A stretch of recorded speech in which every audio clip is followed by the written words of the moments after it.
হাফেজ আবুল বারাকাত বহুদূর বাড়ি, সেই মক্কা থেকে রওনা হয়েছে। হাফেজ আবুল বারাকাত মালদ্বীপে যাবে ব্যবসার উদ্দেশ্যে, সাগর পথে রওনা হয়েছে। জাহাজ দিয়া যখন রওনা হয়েছেন, জাহাজটা যখন সমুদ্রের মাঝ বরাবর চলে গেল, হাফেজ আবুল বারাকাত সহ আরো 300 বাণিজ্যিক লোক ওই জাহাজের ভিতর অবস্থান করছেন। জাহাজটা সমুদ্রের মাঝখানে চলে গেছে। সমুদ্রের মাঝখানে যাওয়ার পর ঝড় তুফানের কবলে পড়িয়া জাহাজটা ভেঙ্গে টুকরা টুকরা হয়ে গেছে। জাহাজটা ভেঙ্গে গেছে। বাণিজ্যিক কাফেলার যত লোক ছিল সকলেই সমুদ্রের ভিতরে, সাগরের ভিতরে হাবুডুবু খাইতেছে, মারা যাইতেছে। হাফেজ আবুল বারাকাত তাকায় দেখতেছেন সকলেই তার সামনে মারা যাইতেছে, সকলেই পানিতে ডুবে শেষ হয়ে যাইতেছে। হাফেজ আবুল বারাকাত আল্লাহর একটা ডাক মারছে, আল্লাহ তুমি কোরআন নাজিল করেছো। আল্লাহ আল্লাহ আমি একজন কোরআনের হাফেজ, আমাকে আপনি পানিতে ডুবায়া মাইরেন না। হাফেজ আবুল বারাকাত কান্না করতেছেন, আল্লাহকে ডাকতেছেন। হাফেজ আবুল বারাকাতের সামনে সকলেই মারা যাইতেছেন।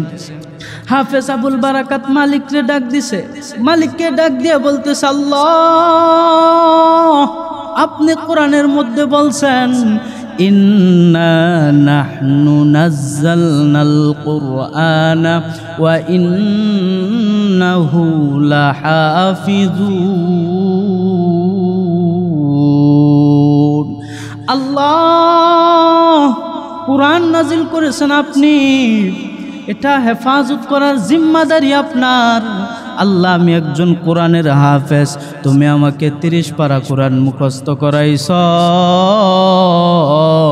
আল্লাহ তুমি আমাকে সমুদ্রের মধ্যে, সাগরের মধ্যে ডুবায়া মাইরো না।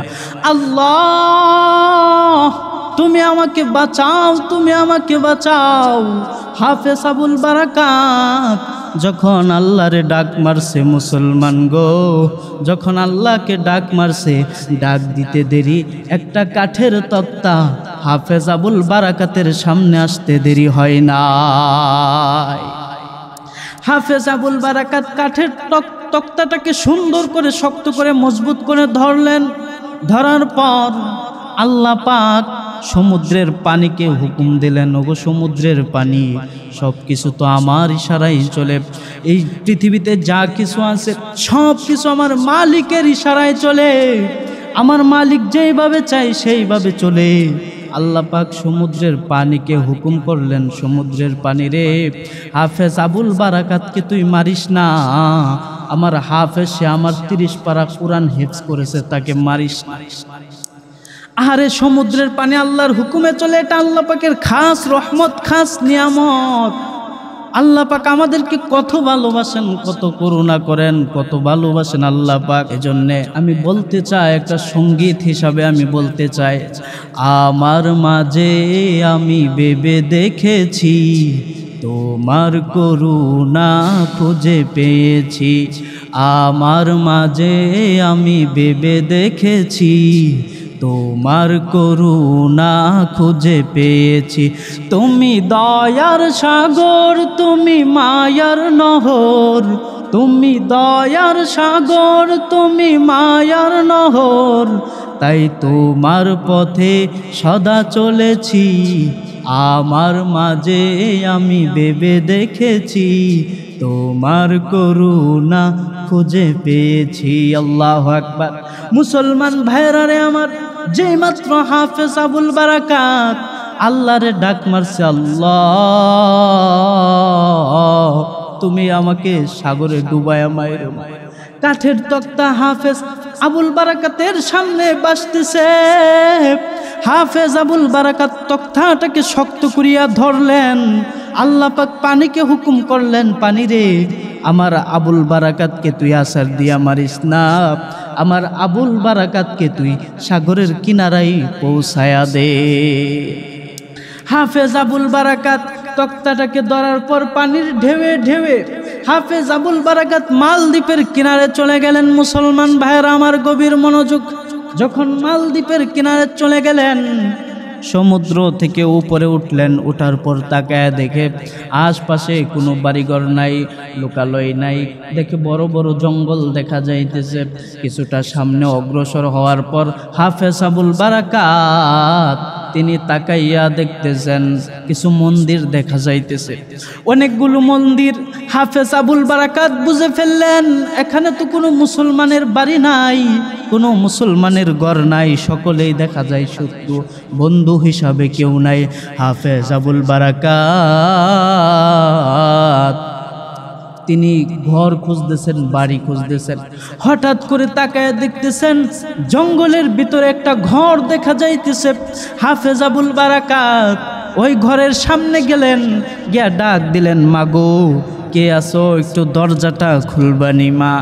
একজন মহিলা তিনি দরজা খুললেন, যার স্বামী দুনিয়া থেকে বিদায় হয়ে গেছে, যার স্বামী দুনিয়া থেকে চলে গেছে। ঘরের মধ্যে একটা কন্যা সন্তান আছে, একটা মেয়ে আছে। যখন মহিলাটা দরজা খুললেন, হাফেজ আবুল বারাকাত ডাক দিয়া বলতেছেন, মাগো একটু খাবার দিবেন নি গো মা, আমার বাড়ি হইল বহুদূর মক্কায়। আমি মক্কা থেকে রওনা দিয়েছিলাম মালদ্বীপের উদ্দেশ্যে বাণিজ্যের জন্য। পথিমধ্যে যখন সমুদ্রের মাঝখানে চলে আসলাম, আমাদের জাহাজটা ঝড় তুফানের কবলে পড়িয়া ভেঙ্গে টুকরা টুকরা হয়েছে গো মা। মা আমার সাথী সঙ্গী যারা ছিল সবাই মারা গেছে, আল্লাহ আমাকে বাঁচায় রাখছেন। মাগো আমি বহু ক্ষুধার্ত, আমাকে একটু খাবার দিবেন নি। মহিলাটা ডাক দিয়া বলতেছে, রে বাবা তোমাকে আমি কোথায় থেকে খাবার দিব, আমি নিজেই তো খাবার খাইতে পারি না, আমি কষ্ট করে জঙ্গল থেকে কাঠ কেটে আনি, কাঠ কেটে আনার পর সেগুলো বাজারে বিক্রি করে তারপর আমার সংসার চালায়। হাফেজ আবুল বারাকাত ডাক দেয়া বলতেছে, মাগো আজ থেকে আপনার আর কাজ করতে হবে না, মাগো আজকে আপনি হলেন আমার মা, আর আপনার মেয়েটা হচ্ছে আমার বোন। মাগো আর টেনশন করতে হবে না, খাবার দিতে হবে না, আজ থেকে আমি নিজে বাজার থেকে কাঠ কেটে আনে আমি নিজে সংসার চালাবো, আমার বোনকে আমি দেখবো, আপনাকেও আমি দেখবো। হাফেজ আবুল বারাকাত যখন এই কথা বলছেন, মহিলা বলতেছে, আচ্ছা বাবা ঠিক আছে, ঘরের মধ্যে আসো। এইবার যখন ঘরের মধ্যে চলে গেলেন, এইভাবে যখন সংসার চলতেছে, দিনের পর দিন যাইতেছে, রাত্রি পোহাইতেছে। যখন বহুদিন চলে গেছে, হঠাৎ করে একদিন তাকায় দেখে মহিলা এবং ওই মেয়েটা সহ হাফেজ আবুল বারাকাতের সামনে বসে বসে কাঁদতেছে। হাফেজ আবুল বারাকাত ডাক দিয়া বলতেছেন, মা আপনি কেন এইভাবে কান্না করতেছেন, আপনি কেন কান্দেন গো মা, আমার বোন কেন কাঁদতেছে, কারণ কি? এক সময় একটা মুহূর্তে মহিলা ডাক দিয়া বলতেছে, বাবারে আমি এই জন্য কান্না করতেছি, আমার মেয়েটা আজকে কালকে আমার সামনে থেকে বিদায় হয়ে যাবে, আমার সামনে, আমার চোখের সামনে আমার মেয়েটা মারা যাবে, আমি এই জন্য কান্না করতেছি। হাফেজ আবুল বারাকাত ডাক দিয়ে বলতেছেন, মা কুল্লু নাফসিন যায়িকাতুল মাউত, এই পৃথিবীতে কেউ থাকতে পারবে না মা, সকলেই তো একদিন মারা যাবে, আপনি কেন কান্না করতেছেন মাগো? ও মা এই পৃথিবীতে আজকে আমি আছি, কালকে আমি থাকবো না, আমি কালকে বেঁচে থাকবো এইটার কোনো গ্যারান্টি নাই গো মা। মাগো সকলেরই মৃত্যু হবে মা, আপনি কেন কাঁদতেছেন? তবে আমি একটা কথা আপনার কাছে জানতে চাই মা, আপনার মেয়ে কালকে পৃথিবী থেকে বিদায় হয়ে যাবে, আপনি কেমন করে আপনি বুঝতে পারলেন আপনার মেয়েটা চলে যাবে? এক মুহূর্তে হাফেজ আবুল বারাকাতের কথা শুনে মহিলাটা ডাক দিয়া বলতেছেন, বাবা গো আমাদের এলাকার মধ্যে একটা প্রচলিত নিয়ম হয়ে গেছে। বলতেছে, মাগো কি নিয়ম হয়েছে? বলতেছে, সমুদ্র থেকে একটা দৈত্য প্রতি বছর উঠে আসে, একটা নিয়ম হয়ে গেছে, প্রতি বছরই আসে। দৈত্যটা আসলে একটা সুন্দরী মেয়েকে মন্দিরের ভিতরে নিয়ে সুন্দরভাবে সাজাইয়া মন্দিরের ভিতর রাখতে হয়। দৈত্যটা রাতের বেলা উঠে আসে, সারা রাত মেয়েটাকে যা মন চায় তাই করে। সকাল হয়ে গেলে দৈত্যটা যখন চলে যাবে তখন মেয়েটাকে মেরে তারপর দৈত্যটা চলে যায়। এটা আমাদের এলাকায় প্রচলিত নিয়ম হয়ে গেছে। আর যদি মেয়ে না দেওয়া হয় তাহলে এলাকার ঘরবাড়ি ভেঙে ফেলে, ভাঙচুর করে মানুষকে বিপদে ফালাইয়া দেয়, এমন একটা দুরবস্থা। হাফেজ আবুল বারাকাত কথা শুনে অবাক হয়ে গেছেন। হাফেজ আবুল বারাকাত ডাক দিয়ে বলতেছেন, মাগো আজ থেকে আপনার আর কান্না করতে হবে না, আর টেনশন করতে হবে না। মাগো আজকে আপনি আমাকে সুন্দরভাবে সাজায়া দেন, আপনার মেয়ে নয় গো মা, আজকে আমি নিজে যাব। মহিলাটা ডাক দিয়া বলতেছে, বাবা তোমাকে আমি কেমন করে পাঠাবো, তোমাকে আমি পাঠাইতে পারবো না, তুমি আমার মেহমান, তাছাড়াও আজকে আমার মেয়ের সিরিয়াল। হাফেজ আবুল বারাকাত ডাক দিয়া বলতেছে, মাগো আপনি কথা বলবেন না গো মা, আপনার বাড়ির চতুর কিনারে পুলিশ পাহারা দিতেছে, যেন মেয়েটা যেন পালায়া না যাইতে পারে, এই জন্য পুলিশ চতুর কিনারে টহল দিতেছে। আপনি কোনো চিন্তা করবেন না, আপনি আমাকে সুন্দরভাবে সাজায়া দেন, আপনি আমার জন্য কোনো টেনশন করবেন না। মাগো আপনার মেয়েটা যদি চলে যায় আপনি জনম দুঃখিনী মা সহ্য করতে পারবেন না, আপনার মেয়ের জন্য আপনি কান্না করবেন। মাগো আমার তো পৃথিবীতে কেউ নাই মা, মাগো আপনি আমাকে সুন্দরভাবে আমাকে সাজায়া দেন, আমার বয়স অল্প মাত্র 12 বছর বয়স, 12-13 বছর বয়স, মাগো আপনি আমাকে সুন্দরভাবে সাজায়া দেন, আমার বোনের জায়গায় আমি নিজে ওই মন্দিরের ভিতর যাব। মহিলাটা বলতেছে, বাবা আচ্ছা ঠিক আছে। বাচ্চার কাছ থেকে গহনা আনা হলো, শাড়ি আনা হলো, সুন্দরভাবে মেয়েটাকে সুসজ্জিত করা হলো।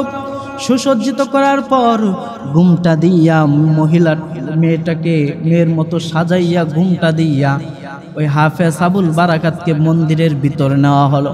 যখন মন্দিরের ভিতরে নেওয়া হয়েছে, মন্দিরের ভিতরে যাওয়ার পর হাফেজ আবুল বারাকাত মেয়ের সাজে বসে আছে। রাত্র গভীর হয়ে গেছে, সমুদ্রের ভিতর থেকে একটা দৈত্য আসার কথা। হাফেজ আবুল বারাকাত রাত্র যখন গভীর হয়ে গেছে, হাফেজ আবুল বারাকাত নামাজের মধ্যে দাঁড়ায় গেছে। নামাজ শেষ করে আল্লাহকে ডাক দিচ্ছেন, আল্লাহ আমি একজন হাফেজে কোরআন, আল্লাহ আমাকে হেফাজত করবেন আপনি, আল্লাহ এই প্রাণী থেকে, এই দৈত্য থেকে আপনি আমাকে বাঁচান। হাফেজ আবুল বারাকাত যখন আল্লাহরে ডাকতেছে, ডাকতে ডাকতে সকাল হয়ে গেছে, দৈত্য আসার খবর নাই। যখন দৈত্য দেখে আসে না, সকালবেলা পুলিশ সকলেই মন্দিরের ভিতরে যাবে লাশ আনার জন্য, সকলেই জানে ওই মহিলা মারা গিয়েছে। কিন্তু পুলিশ যখন মন্দিরের ভিতরে ঢুকলেন, তাকায়া দেখি কি অবাক কাণ্ড, কালকে তো আমি পুরুষ ঢুকাই নাই, ঢুকাইছিলাম তো মেয়ে, আজকে কেন পুরুষ দেখা যায়? হাফেজ আবুল বারাকাত ঘটনাগুলি খুলে বললেন যে আমার বোন যাওয়ার কথা ছিল, আমার বোনের জায়গায় আমি আসছি, সারা রাত আল্লাহর কাছে কান্না করছি, আর সারা রাত কান্নাকাটির কারণে দৈত্য আসে নাই। প্রশাসন সকলেই মিলে হাফেজ আবুল বারাকাতকে নিয়ে যাওয়া হয়েছে বাদশার দরবারে। বাদশাকে গিয়ে বলতেছে, বাদশা এই ছেলে তো এই কথা বলে যে রাতের বেলায় নামাজ পড়েছে, নামাজ পড়ার কারণে দৈত্য আসে নাই, এটা কেমন কথা? বাদশার বিশ্বাস হয় না। বাদশা ডাক দিয়া বলতেছেন, বাবা গো আমার বিশ্বাস হবে যদি তুমি আরেক বছর আমাদেরকে দেখাইতে পারো। তুমি এই এলাকা থেকে কোথাও যাবে না, তুমি আগামী বছর পর্যন্ত তুমি আমাদের এলাকায় থাকবে। আবার আগামী বছর যখন দৈত্যটা আসার সময় হবে, দৈত্যটা আসার সময় হলে তোমাকে আবার সুন্দরভাবে মন্দিরের ভিতর নিয়ে যাওয়া হবে। তখন যদি তোমাকে দৈত্য শেষ করে দেয় তাহলে মনে করব তুমি মিথ্যা বলেছো, আর যদি তুমি বেঁচে থাকো তাহলে আমরা মালদ্বীপের মুসলমান সবাই, মালদ্বীপের হিন্দু সবাই তোমার হাত রেখে কালিমা পড়ে মুসলমান হয়ে যাব। এই কথা যখন বললেন তো 1 বছর চলে গেছে। 1 বছর চলে যাওয়ার পর হাফেজ আবুল বারাকাত বাদশার সামনে যখন গেছেন, বাদশা বলতেছেন তোমাকে আজকে ওই মন্দিরের ভিতর নিয়ে যাওয়া হবে, দৈত্য আসার দিন আজকে মন্দিরের ভিতর নিয়ে যাওয়া হবে। রাতের বেলা যখন মন্দিরের ভিতরে নেওয়া হয়েছে, সুন্দরভাবে সুসজ্জিত করা হয়েছে, হাফেজ আবুল বারাকাত যায় নামাজের মুসাল্লায় বসে গেছেন। 2 রাকাত নামাজ পড়লেন। নামাজ পড়ে আল্লাহর কাছে কান্নাকাটি করতেছে, আল্লাহ তুমি আমাকে 30 পারা কোরআন মুখস্থ করাইছ, আল্লাহ তুমি আমাকে দূতের হাতে মাইরুন, আল্লাহ তুমি আমাকে বাঁচাও, তুমি আমাকে বাঁচাও। দূত উঠার সময় হয়ে গেছে। হাফেজ আবুল বারাকাত দেখতেছে একটা বিশাল কি যেন সমুদ্রের ভিতর থেকে উঠতেছে, অনেক বড় আকৃতির। হাফেজ আবুল বারাকাত বলতেছেন, আল্লাহ আপনার বন্ধু যখন পবিত্র মক্কা থেকে মদিনায় হিজরত করছিলেন, আপনার বন্ধুর বাড়ির চতুর্কিনার দিকে কাফেররা বেষ্টন করে ফেলেছিল। আপনার বন্ধুকে মেরে ফেলার জন্য চতুর্দিকে কাফেররা চলে আসছে, আপনার বন্ধুকে হিজরত করতে দিবে না, যাইতে দিবে না। আল্লাহ আপনার বন্ধু তখন এক মুষ্টি বালি হাতের মধ্যে নিয়ে এই সূরা ইয়াসিনের এই আয়াতটা পড়ছিল, ফাআগশাইনাহুম ফাহুম লা ইউবসিরুন। আল্লাহ গো, আজকে আমি এই আয়াতটা পরে বালুর মধ্যে ফু দিয়ে আমি সুরে মারতেছি, বাঁচানির মালিক হচ্ছে আপনি, আপনি আমাকে বাঁচাইবেন আল্লাহ, আপনি আমাকে বাঁচান। হাফেজ আবুল বারাকাত যখন এই কথা বললেন, এই কথা বলার পর বালির ভিতর আয়াত পরে যখন ফুঁক দিলেন, বালিটা চতুর্দিকে ছিটায় দিলেন। দৈত্যের শরীরে বালিটা আল্লাহ পাক নিয়ে গেছেন দৈত্যের শরীরে লাগার সঙ্গে সঙ্গে দৈত্যটা সঙ্গে সঙ্গেই সাগরের ভিতরে মারা গেছে। পরদিন সকালবেলা বাদশাহ তার প্রটোকল সব রেডি, সকলেই দেখতে আসবে কি অবস্থা। যখন সকলেই মন্দিরের ভিতর আসলেন, আসার পর দেখে সন্তানটা আজও মরে নাই। সাগরের কিনারে গিয়া দেখে দৈত্যটা পরে মরে আছে। হাফেজ আবুল বারাকাত বলতেছেন, আমার মালিক আমাকে বাঁচাইছেন, কোরআনের কারণে, কোরআনের ইজ্জতের কারণে আল্লাহ পাক আমাকে বাঁচায়া দিছেন। বাদশাহ বলতেছেন, বাবা রে, আমাদের আর দেখতে হবে না রে, আজকে আমরা মালদ্বীপের যত মুসলমান আছি তোমার হাতে হাত রেখে কালিমা পড়ে মুসলমান হয়ে যাব। তাহলে এটা হচ্ছে কোরআনের সম্মান। ভাইয়েরা আমার, কোরআনকে ভালোবাসতে হবে, কোরআনকে মুহাব্বত করতে হবে। আল্লাহ রব্বুল আলামিনের কোরআনকে যেই ব্যক্তি ভালোবাসবে, আল্লাহ পাক তাকে ভালোবাসবে। এজন্য ভাইয়েরা আমার, কোরআনকে ভালোবাসতে শিখুন, এমনকি সন্তানকে কোরআনের আলেম বানাইতে শিখুন। কোরআনের অনেক দাম। কোরআন শ্রবণ করার কারণে বহু কঠোর হৃদয়ের মানুষ পর্যন্ত নরম হয়ে গেছে। ওই যে দিল্লিতে এক লোক কোরআনকে পুরায় ফেলে, কোরআনকে শেষ করে ফেলে, তো সে একদিন রাস্তা দিয়ে যাইতেছে, খ্রিস্টান ব্যক্তি রাস্তা দিয়ে যাইতেছে, এক মুসলমানের সাথে সাক্ষাৎ হয়েছে। সাক্ষাৎ হওয়ার পর তিনি বলতেছেন, কেউ আপনার কি খবর, কোথায় যাইতেছেন? আমি তো এমন ব্যক্তি, আমি কোরআনকে পুরায় ফেলি, কোরআনকে শেষ করি, বাজার থেকে যত কোরআন আছে এই কোরআনগুলিকে আমি পুরাই। তো যখন এই কথা বলছেন, তো এক মুহূর্তে ভাইয়েরা আমার, ওই মুসলমান ব্যক্তি বলতেছেন, মিয়া আপনার তো খুব বাহাদুরি দেখতেছি, কাগজের কোরআন পুরায় ফেলেন, কিন্তু জিন্দা যে কোরআন আছে এই কোরআনগুলি কিভাবে পুরাইবেন? ওই লোক অবাক হয়ে গেছে। খ্রিস্টান ব্যক্তি বলতেছে, জিন্দা কোরআন আবার কিরকম? যান, পাশে মাদ্রাসা আছে, মাদ্রাসায় যায়। ওই মাদ্রাসায় গিয়ে হাফেজ সাহেবকে বলতেছে, হাফেজ সাহেব জিন্দা কোরআন কি, এই ব্যক্তিকে দেখায় দেন। এই ব্যক্তি দেখতে চায় জিন্দা কোরআন কি, তার পাওয়ার কেমন দেখতে চায়। তো হাফেজ সাহেব মাদ্রাসার একজন ছাত্রকে ডাক দিছেন, ডাক দিয়া বলতেছেন যে, বাবা যাও, ওই খ্রিস্টান ব্যক্তির সামনে তুমি দাঁড়ায় কোরআন তেলাওয়াত করো। তো ছোট্ট 7 বছরের বাচ্চা গিয়ে খ্রিস্টান ব্যক্তির সামনে দাঁড়াইছে, দাঁড়ায় কোরআন তেলাওয়াত করতেছে। তো এই ব্যক্তি তো জিন্দেগিতে কোরআন শুনেই নাই, খালি কোরআনের বিরোধিতা করেছে, কোরআন পড়ছে, কোরআন জ্বালায়া দিছে, কোরআন কোনোদিন শ্রবণ করে নাই। কিন্তু ওই ব্যক্তি যখন মধুর সুরে কোরআন টান দিছে, পড়তেছে, আউযু বিল্লাহি মিনাশ শাইতানির রাজিম করে যখন টান দিছে, টান দিয়া পড়তেছে, হাফেজ সাহেব একটা মুহূর্তে তাকায়া দেখে ওই খ্রিস্টানের চোখ দিয়া পানি পড়তেছে। হাফেজ সাহেব চিন্তা করতেছে আল্লাহর কোরআনের কত পাওয়ার, যে ব্যক্তি কোরআনকে এতদিন জ্বালায়া দিছে আজকে কোরআন শোনার কারণে তার চোখ দিয়ে পানি আসতেছে। ভাইরা আমার, এজন্য কোরআনকে ভালোবাসতে শিখেন, কোরআনকে মুহাব্বত করতে শিখেন। এই কোরআন এত দামি কোরআন, শুধু দুনিয়াতেই না, আল্লাহ পাক এই কোরআনের তেলাওয়াত কাল কিয়ামতের ময়দানে এমনকি আল্লাহর জান্নাতেও আমাদেরকে শোনাইবেন। আল্লাহ পাক হাসরের ময়দানে জান্নাতের ভিতরে আল্লাহ পাক একটা মাহফিলের আয়োজন করবেন। মাহফিলের আয়োজন করার পর আল্লাহ পাক দাউদ আলাইহিস সালামকে বলবেন, তোমাকে তো আমি অনেক কণ্ঠ দিয়েছি, আজকে তুমি আমার কালামুল্লাহর তেলাওয়াত তুমি জান্নাতীদেরকে শোনাইবা। জান্নাতি ব্যক্তিরা কালামের তেলাওয়াত শোনার জন্য প্রস্তুত। তো ওই আল্লাহর পয়গম্বর যখন তেলাওয়াত শুরু করবেন, মানুষগুলা পাগল হয়ে যাবে। কি এত সুন্দর, এত মধুর তেলাওয়াত, এগুলো কি এত সুন্দর, এত কণ্ঠ, এগুলা কি হতে পারে? তো যখন দাউদের কণ্ঠ শুনবেন, মানুষগুলো পেরেশান হয়ে যাবেন, হায় হায় এত মধুর কণ্ঠ। তারপর আল্লাহ পাক বলবেন যে এবার তো দাউদের কণ্ঠে তেলাওয়াত শুনছো, এবার দাউদের কণ্ঠে না, এবার আমার নবী মুহাম্মদুর রাসূলুল্লাহ সাল্লাল্লাহু আলাইহি ওয়াসাল্লাম যার উপর আমি কোরআন নাজিল করেছি, আজকে তার কণ্ঠে তোমরা তেলাওয়াত শুনবা। আল্লাহর রাসূলকে বলবেন, নবী গো, আপনাকে তো আমি কোরআন দিয়েছি, আপনার উপর কোরআন নাজিল করেছি, আপনি সূরা ইয়াসিনটা সুন্দর করে আমাদেরকে তেলাওয়াত করে শোনান। আল্লাহর রাসূলের এত কণ্ঠ দেওয়া হবে, জান্নাতি মানুষগুলো রাসূলের তেলাওয়াত শুনে পাগল পারা হয়ে যাবে, দিশেহারা হয়ে যাবে।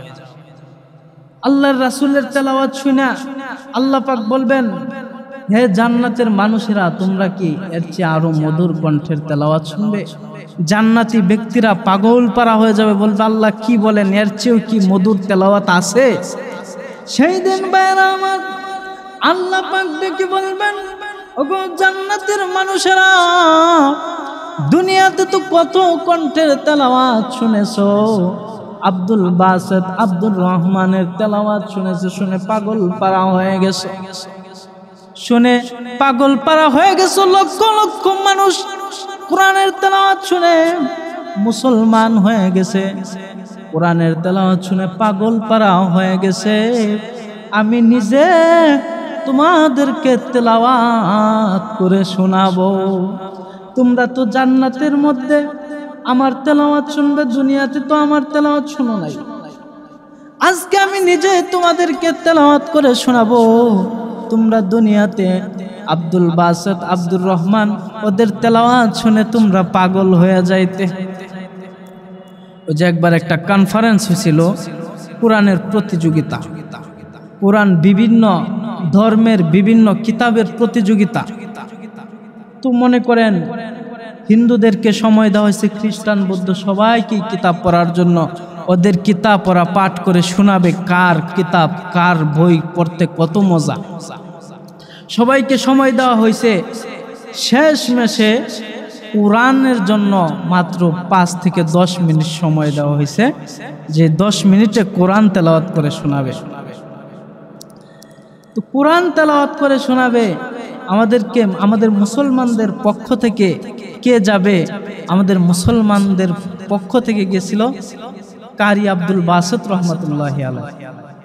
যখন তিনি মুসলমানদের পক্ষ থেকে গেছেন কোরআন তেলাওয়াত করার জন্যে, সকলেই তো সকল ধর্মের বইগুলো কিতাবগুলি পড়লেন, পড়ার পর এইবার আমাদের মুসলমান ধর্মের বইগুলো পড়বেন, কিতাব পড়বেন, আল্লাহর কোরআন সবাইকে শোনাবেন। তো খ্রিস্টানরা সকলেই রেডি হয়ে আছে, মুসলমানদের ধর্মে গ্রন্থ আল কোরআন, এটা থেকে সকলেই তেলাওয়াত শুনবে। যখন সকলেই তেলাওয়াত শোনার জন্য তৈরি হয়ে আছে, সময় দেওয়া হয়েছে 10 মিনিট। তো কারি আব্দুল বাসেত রহমতুল্লাহি আলাইহি কারি সাহেব মানুষ, তো তাদের তো একটা ভাবসাপ আছে, তেলাওয়াত তো তারা প্রথমেই শুরু করে দেয় না। তো মনে করেন 10 মিনিট সময় একটা দীর্ঘ নিঃশ্বাস নিয়ে 2 মিনিট পার করে দিচ্ছে। মুসলমানদের পক্ষ থেকে যারা ছিল তারা বলতেছে, একে কে দাওয়াত দিছে, এত আমাদেরকে আজকে বিজয়ের মালা তো পরাইতেই পারবো না, অপমান করে বাড়িতে যাইতে হইব। মাত্র 10 মিনিট সময় যদি এক নিঃশ্বাসে 2 মিনিট কাটা যায়, তাহলে পড়বে কোন সময়?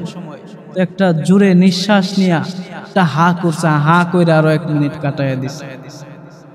তো মুসলমান সবাই পেরেশান হয়ে গেছে, আজকে খাইছে মুসলমানদের আর বিজয়ের মালা পড়তেইব না, সকলেই পেরেশান হয়ে গেছে। কিন্তু কারি আব্দুল বাসিত রহমাতুল্লাহি আলাইহি তিনি বলতেছেন, আল্লাহ আপনার কোরআন আমার জবান দ্বারা তেলাওয়াত করব, আপনি আমার তেলাওয়াতের মধ্যে বরকত দিয়া দিয়েন। সুবহানাল্লাহ। যখন এই কথা বললেন, আল্লাহর কাছে দোয়া করলেন, দোয়া করে যখন তেলাওয়াত শুরু করলেন সূরা আর রহমান তেলাওয়াত করতেছেন, তেলাওয়াত যখন চলতেছে, চলতে চলতে ঘন্টার পর ঘন্টা চলে যাইতেছে, তাদের কোনো খবর নাই, তারা কোনো দিশেহারা হয়ে গেছে। ঘন্টার পর ঘন্টা চলে যাইতেছে। কারি আব্দুল বাসিত রহমাতুল্লাহি আলাইহি যখন তেলাওয়াত শেষ করলেন, তাকায় দেখে কয়েক ঘন্টা তিনি তেলাওয়াত করে ফেলছেন। কারি আব্দুল বাসিত রহমাতুল্লাহি আলাইহি তেলাওয়াত করার পর যখন মঞ্চ থেকে উঠে যাইবেন, বিদায় নেবেন, শত শত খ্রিস্টান, বলা হয়েছে 80 জন খ্রিস্টান দাঁড়ায় গেছে, দাঁড়ায় বলতেছে, ওগো আল্লাহর বান্দা আব্দুল বাসিত, আপনি যায়েন না, আমাদেরকে আরো তেলাওয়াত করে শোনান। আপনার কোরআনের তেলাওয়াত আপনার জবান থেকে শুনে আমাদের অন্তর ঠান্ডা হয়ে গেছে। আল্লাহ রাব্বুল আলামিন হাসরের ময়দানে আল্লাহ রাব্বুল আলামিন ডাক দিয়া বলবেন, জান্নাতি মানুষরা, আজকে তোমাদেরকে আমি কালামের তেলাওয়াত করে শোনাবো। দুনিয়াতে কত মানুষের কণ্ঠে তেলাওয়াত শুনছো, আজকে আমি নিজে তোমাদেরকে কালামের তেলাওয়াত করে শোনাবো। আল্লাহ পাক রব্বুল আলামিন সূরা আর রহমান জান্নাতের মধ্যে তেলাওয়াত করবেন। দুনিয়ার জমিনে আমরা আনার রহমান শব্দ কখনো দেখি নাই, আমরা কোরআনের মধ্যে সব সময় দেখেছি আর রহমান, আল্লামাল কোরআন, খলাকাল ইনসান, আর রহমান দেখেছি, আর রহমান করেছি। কিন্তু হাসরের ময়দানে আল্লাহ পাকের জান্নাতে আল্লাহ রব্বুল আলামিন একটা শব্দ শুরু দিয়ে বাড়ায় পড়বেন, আনার রহমান, পরম করুণাময় দয়ালু। তুমি আল্লাহর নাম শুনেছ, সেটা আনা, আমি সেই রহমান। আল্লাহ রব্বুল আলামিন যখন কালামুল্লাহর তেলাওয়াত শুরু করে দিবেন, জান্নাতি মানুষগুলো সেই দিন পাগলের মতো হয়ে যাবে, বেহুশ হয়ে যাবে, এমন অবস্থা শুরু হয়ে যাবে, মানুষগুলো আরো শুনতে মন চায়। জান্নাতের হুরেরা তখন টুকা লিখতে থাকবে, আল্লাহ আজকের মাহফিল সমাপ্ত করেন, আজকের যদি মাহফিল সমাপ্ত না করেন আমাদের স্বামীদেরকে আমরা হারায় ফেলব। আল্লাহ রাব্বুল আলামিন মাহফিল সমাপ্ত করবেন। সমাপ্ত করার পর আল্লাহ রাব্বুল আলামিন ডাক দিয়ে বলবেন, জান্নাতীরা রে, সকলেই যাও, তোমাদের ঘরের ভিতর চলে যাও, জান্নাতের ভিতর চলে যাও। জান্নাতীরা যখন মাহফিল শেষ করা ঘরের ভিতরে যাবে, ঘরের দরজায় গিয়া যখন টোকা দিবেন, হুরেরা, সুন্দর সুন্দর হুরেরা, ডাগর ডাগর চোখ, তারা যখন দরজাটা খুলবেন, দরজাটা খোলার পর জান্নাতের হুরেরা তারা আশ্চর্যান্বিত হয়ে তাকায়া থাকবে। যখন আশ্চর্যান্বিত হয়ে যাবে তখন ওই জান্নাতি ব্যক্তি বলবে, কি এইভাবে তুমি তাকায় রইছো কে? তুমি কি আমাকে চিনতে পারো না? আমি যে তোমার স্বামী, আমাকে কি চিনতে অসুবিধা হচ্ছে?